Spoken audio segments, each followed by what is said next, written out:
So today we're going to be looking at why are so many people leaving the UK. This links directly onto the last video I made on the cost of living crisis in the UK, because that is definitely one of the main reasons people are leaving. So in this video we're going to see some of the main reasons people are leaving and then look at some of the alternatives people are going towards. I did see a few comments on the last video, people saying that the cost of living and the situation in the US is not much better, and we already know Canada, Australia have similar problems. So we're going to have a look at some alternatives as well, and I probably will do some videos looking at the situation in America too, because I kind of find that interesting. But without further ado, let's get into it. So we have decided to leave the country. We're going to move to Thailand. First reason is the school system. The schools are terrible. Kids hate the schools. Nothing's changed. So let's talk about his first point. First off, I don't know if Thailand schools are better than the UK. I would assume not. I don't think all the schools in the UK are very good. I do understand why people despise the school system. I didn't particularly like it. I feel like you do learn a lot of pointless stuff. It does feel quite outdated. Teachers really don't give a fuck. I don't think I could name 5 teachers who are actually good at my school. Like, I remember one I had in like year 9 English who was a very good teacher. But apart from that, most of them are just teaching subjects because they have to, not because they want to. You know, they need the money, they got a degree, and there's always a shortage of teachers. But yeah, the school system definitely could use some improvements, but I don't think moving to Thailand, for example, is a much better schooling system than the UK, but I'm not well versed on that one. Changed since the 1800s. They're just preparing our children for a future that's not going to be there. Second reason is work. I don't like my job, really. Nobody My partner does, doesn't though. like her job.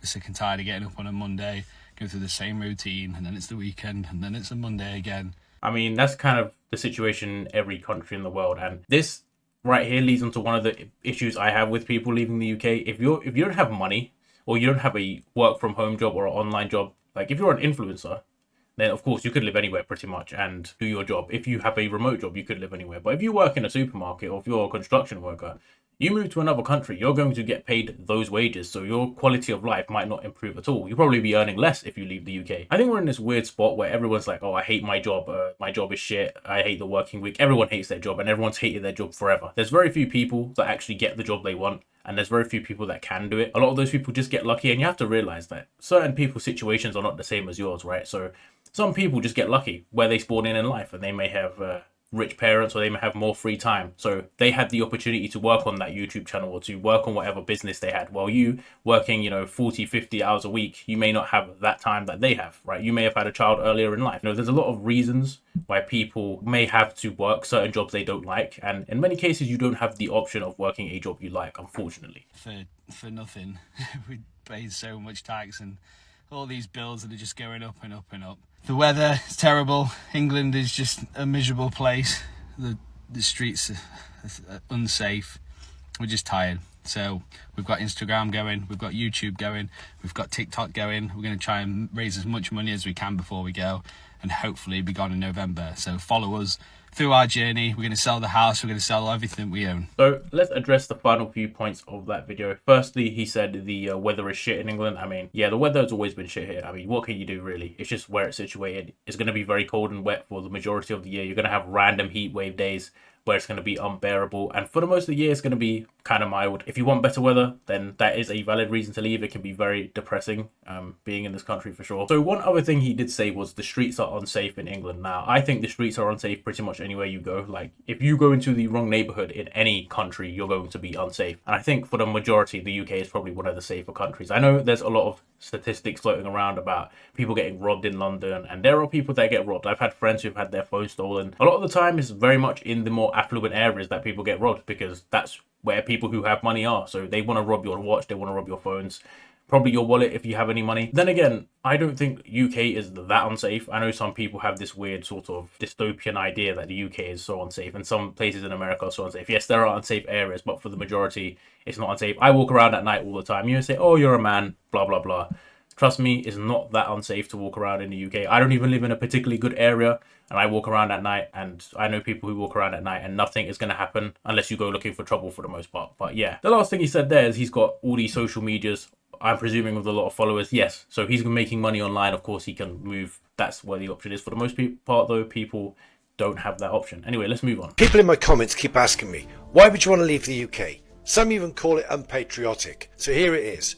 Why thousands of Brits are quietly packing up are moving abroad. And it's not just for the sunshine. Number one, the cost of living crisis. Everything's gone up, except quality of life. Rent, food, energy, mortgages. People aren't leaving the UK because they hate it. They're leaving because they can't afford to live in it. Number two, that is definitely incorrect, because the people leaving are the millionaires, the people with the money to leave. You can't just up and move a country for free. That's not how it works. You realize that moving to America or moving to even like Thailand, Spain, you have visa fees, you have fees to get you situated, right? You're probably going to have to take a lot of time off working, which is going to stunt your income. Most people are living paycheck to paycheck, brother. So how are people who can't afford to live in the UK moving out? That is not true.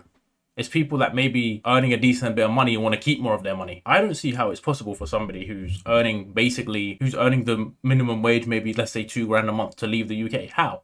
What job are they working? You know what I mean? Do they have a remote job? There's very specific requirements that will allow you to leave. And in many countries, you need to have a job offer to move there, especially for a place like America or something, right? It's just kind of interesting that he's saying people can't afford to live here, so they're leaving. I mean, people who can't afford to live here either go homeless or go on benefits. That's kind of how it works.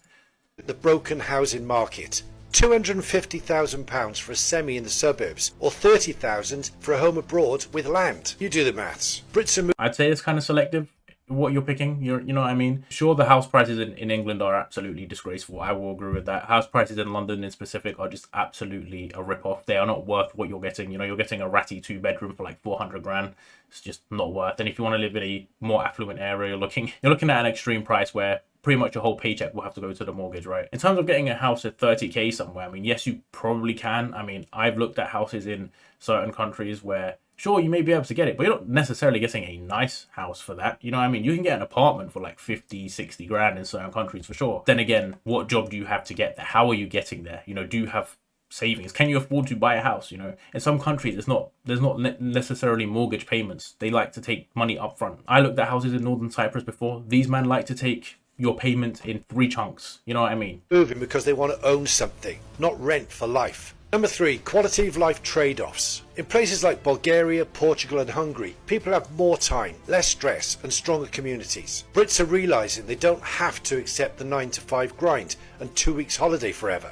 Number 4, it's not I mean, I do somewhat agree with the horrible 9-to-5 grind. I understand a lot of people are jaded, but a lot of people hate it. Personally, I hate it. Again, maybe moving to these countries, you'll have more peace of mind. You'll have a more laid-back life, because I know in some places in Europe, they tend to have more leisure time. They tend to live a lot slower pace of life than maybe you would in England or in London. But then again, you have the trade-off of how much are you going to earn less money now? You know what I mean? Of course, you may have a slightly higher quality of life, but then you also have the language barrier. You know what I mean? Places like Portugal, places like Bulgaria, like you mentioned, they don't necessarily all speak English. Certain things are going to be, especially Bulgaria. I know in Portugal, they have a lot of tourists. Maybe a lot more people speak English, right? In Bulgaria, how many people speak English? Are you going to just be able to move there if you don't know the language? Are you going to learn the language? You know what I mean? There's another hurdle right there for you. about hating the UK. Leaving the UK doesn't mean you're anti-British. It means you want something different. You can still love where you're from and admit it's not working for you anymore. And number 5, remote work changed everything. Now that we can work from anywhere, why stay somewhere that doesn't serve you anymore? Brits are waking up to the fact that borders don't mean what they used to, and we certainly know that in the UK. This isn't about being unpatriotic, it's about being realistic. And if the idea of living better for less in a country that values your time and money appeals to you, you're not alone. Tag someone who needs to hear this, and if you've thought about moving abroad, drop your thoughts in the comments. So the last point he mentions is about remote work. Like I said before, not everyone can get a remote job. There's not that many remote jobs going around. Most companies are actually actively recalling people to the office, right? So yeah, companies don't particularly like remote work, and you may say what you want with that. You may find it a lot more convenient. I know I would, but yeah, I don't think just everyone can have a remote job. It's just not a thing. Now it's not even like a niche thing. Like obviously during COVID, like it was a big thing. Not many people were working remote. Now everyone wants to do it. Now like everyone wants a skill that is remote, and the competition for that is just going up and up and up. So yeah, I wouldn't hang my hopes on that. So let's look at one final video talking about why people are leaving the UK before we look at some of the countries that people are moving to. Everyone is leaving the UK. I will next year as well, and you should consider it too. Here's why. Number one, it's a poor country. Most people have this misconception that the UK is a rich country, when in reality, it's quite poor. The average income is like 30 grand a year. And if you're in the top 1%, you're only making 200 grand a year. Which, to put into perspective, to be in the top 1% in the US, you have to be making somewhere like $700,000 a year, which is like still £600,000 a year. The UK is definitely not a poor country in comparison to other countries. Like if you're comparing the UK to like, I don't know, Morocco or the UK to Sudan, you know what I mean? Like there's no comparison. You have to remember the population of the US as well is way bigger. And the US obviously has a much bigger economy than the UK, and they've obviously had a lot more growth. You know, wages on average are a lot higher in the US. So it makes sense that the top 1%, considering there's way more people, will be earning a lot more in that country, if that makes sense. The most overriding reason is the deprecating nature of society in the UK. Basically, everyone bringing each other down rather than inspiring each other and saying that you can accomplish your dreams and goals and whatever you want to do. I was a victim of the same thing. I was trying to be different from like the age of 14, trying to run businesses and shit. And most people looked down on me for it until I started making actual money off of it. Now they come to me and ask me about it. But why? I'm not gonna lie, I'm not sure who's asking this brother about it. But, you know, it is what it is. Man said he started the business at 14. A lot of people who do this are young guys who just looking for direction. I know I was like that, like 18. I was just trying to find something to do, right? You're trying to find a way to make as much money as you can. And a lot of people fall into these traps of like, oh, Gary Vee was back in the day. I don't know if he still makes content, but he was the guy basically saying, oh, you can do this, do this, do this.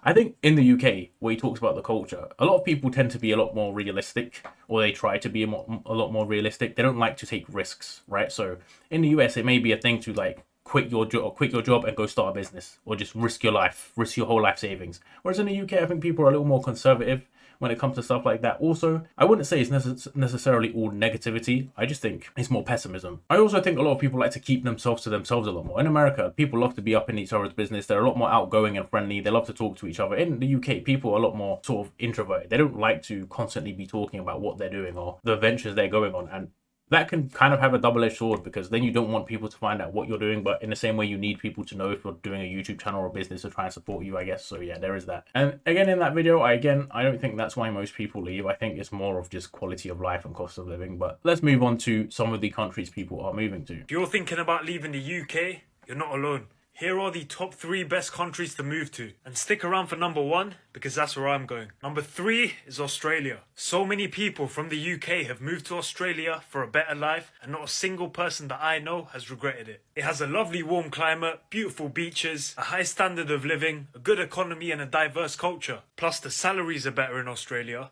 and it's not that hard to find work. Number 2. So Australia as an option is an interesting one. Obviously, Australia and England are pretty similar. Obviously, Australia, much better weather. I would say they have a lot of bugs and shit, though. I wouldn't want to be dealing with those big spiders and all that. But as far as I know, Australia's cost of living is not exactly much cheaper than the UK. Maybe their wages are slightly higher.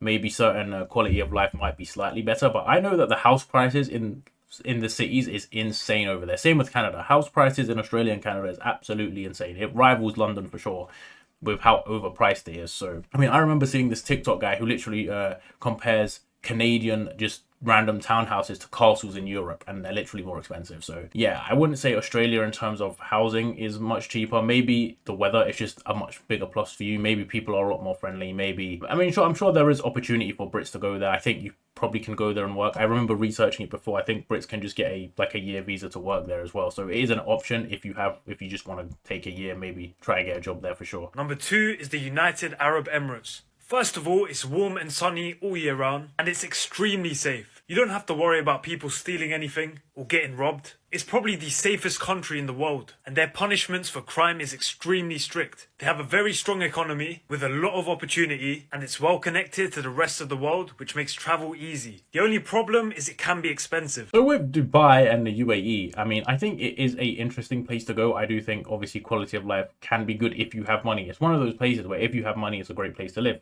But so is a lot of places in the US, so is a lot of places in the UK. I mean, if you have money, you could live anywhere. Obviously, I think house prices and apartment prices are a lot cheaper there than in the UK. I have looked, I've seen the adverts on the tube and shit. I do think quality of life, if you have a decent job or can get a decent job, will be pretty good over there. Obviously, the weather is insanely hot. Like he said, it's nice weather all year round. I'd hazard to say it's bloody scorching weather all year round. You're going to be absolutely burning if you go to Dubai or UAE. And then again, I'm not sure what the visa situation is for people to go there. Again, it's a totally different culture. You have to remember that when you're going to somewhere like UAE or Saudi, totally different culture to if you live in the UK or America. So you have to obviously respect that. Obviously, it's nice to have a place where you can maybe just leave your phone on the table. I wouldn't do that anyway. I saw someone do that in McDonald's in the UK, and that shit got robbed. So there you go. I remember the woman came up to the counter I was ordering. She said to the staff member, I just left my phone to come pick up my food and my phone's gone. It's like, well, that's the way of life in the UK. People will just take your shit. They don't give a fuck. And number one, my favourite and the place that I'm going to, Thailand. With beautiful weather, scenery, friendly and welcoming people, you can't go wrong here. The cost of living in Thailand is extremely cheap. And there's such a positive environment. You can find the most beautiful beaches in the world here, as well as delicious, cheap food. You can also rent luxury properties for a fraction of the price that it would cost you in the UK. Your money goes so much further in Thailand. But if you had the chance, what country would you move to? Let me know in the comments. So yes, I've seen Thailand is probably the #1 location right now that people are moving to for like the remote work. Obviously, very nice beaches, very good food. I hear the people are very nice. Like he said, you could get a much nicer house. The food is very, very cheap. I've seen people like eating out for like $5 a day, 3 meals. Crazy work. Rent's obviously a lot cheaper, but then again, you need to work remote. You need to have one of these jobs where you're working from home. You know what I mean? If you have one of them, great. But I feel like Thailand will get more expensive as it goes on, as more and more people go out there. You know, I think it's the top destination right now. A lot of people moving out there. Cost will slowly go up. People, the locals will eventually get fed up. You know what I mean? Like countries like Spain, they're fed up of Brits. So we're now going to take a look at someone else who moved to another country from the UK. And this guy actually moved to Turkey, a country I've been to twice this year. One of my favorite countries to visit in the world. Very, very nice. So let's see what he says. So I sold most of the things I own and packed suitcases, took my wife and 3 kids, and I moved to Turkey. And this video is for I do live streams almost every day, showing people Bursa, where I am at the moment. But I'm not just in Turkey. I'm actually going to go to Bahrain in 2 months and so on like that. Anyway, this video is pinned for those in the live stream that ask these repeated questions, the same questions every time. Okay, so we're going to answer these 3 questions. I think it's 3. So 1, I'm traveling the world to find a new home. I'm sick of Britain. I'm sick of all the ridiculous taxes, the ridiculous charges, the bills, the cost of living. It's disgusting. So I'm looking for a new home. I'm starting in Turkey. I've been here for 1 month, and I'm kind of vlogging my experiences. Okay, and I'm in Bursa, Turkey for 3 months. The second question is, how can I do this? What do I do for work? So I've got my own business. That's an interesting thing. A lot of people we've seen mention the taxes. I will say briefly, taxes in the UK are absolutely insane. You get taxed on everything and then taxed on that pretty much. Income taxes are very crazy. The tax bracket, I think is it 90, that's 45%, or 120, that's 45%. But yeah, progressive tax system, literally, I think the max is 45%. So you get taxed on that, not just income tax, then you have the national insurance on top of that. If you have student loans, you got to pay that back as well. You look at VAT is insane, bro. They had to add 20% to certain things. Luxury goods, luxury goods means chocolate, apparently. You can't eat no chocolate without them adding their fair share. I mean, even stuff like cigarettes and alcohol are extremely expensive just because overly taxed, right? We have a sugar tax, you know what I mean? Sugar tax, bro. So regular Coke is more expensive than Diet Coke. In no other country will you find that, I don't think. I mean, when I've gone to Turkey and I've gone to other countries, it's the same price. It's the same thing. You know what I mean? That's when I drink normal Coke. I go to these countries because in the UK, it's like you get the 8-pack £5. You get the Diet Coke £3.50 for the 8-pack. It's actually insane. But yeah, the taxes in the UK are a big problem. You know what I mean? And I know we have to fund certain things, but it can be a lot for people when you're earning, let's say 2.5k and you take home two grand. So basically, you're losing a fat chunk of your paycheck. And that's definitely money you need for sure. So business. I help businesses and entrepreneurs grow their social media presence so they can monetize it. So I help them with content creation. I help them with filming. I help them with editing. And I manage their social media and give them strategies that will guarantee growth. Okay, that's what I do for a living. So, alhamdulillah, that's why I can do this. I don't have to go to a certain office every day or whatever. So basically, if you want to go listen to him talk about how he converted to Islam, go check out the rest of his video. But he didn't really say anything else other than You know, he the reason he can do this, the reason he can live this lifestyle and travel the world and try and live in different countries is because he runs an online business. And that just kind of states exactly my point from pretty much every other TikTok that we've seen today. Is just, you can't leave the UK unless you have money to do so, really and truly. Maybe if you're a single person and you have a skill or a degree that's in demand somewhere else, you could go get a job. But it's going to be very hard for the regular person to leave the UK. I may come across a bit negative in this video and trying to poke holes in the theory that so many people are leaving the UK. But a lot of the reality is, it's a lot of the high skilled workers and the people, it's a lot of high skilled workers and people with money. That's it. So if you really want to leave, that's probably the best path to do so. Hopefully securing a job offer in another country. Of course, a lot of these people have remote jobs or online presences, and that's why they can move. But yeah, that will be the end of the video. Please let me know your thoughts on this. Do you think so many people are leaving the UK? Can that many people leave the UK? Really and truly. Would you leave? If you live here, would you leave? What country would you go to? Obviously, we saw some of the options, people going to Thailand, Australia, Canada, UAE, Turkey, a lot of places with a nice standard of living. In some cases, obviously all countries have their problems. Not any country is perfect. You kind of just have to find the perfect blend for you. What is the best country? How you get the means to do that, like we said, very difficult. But yeah, that's all I got for you today. I'll see you all in the next one.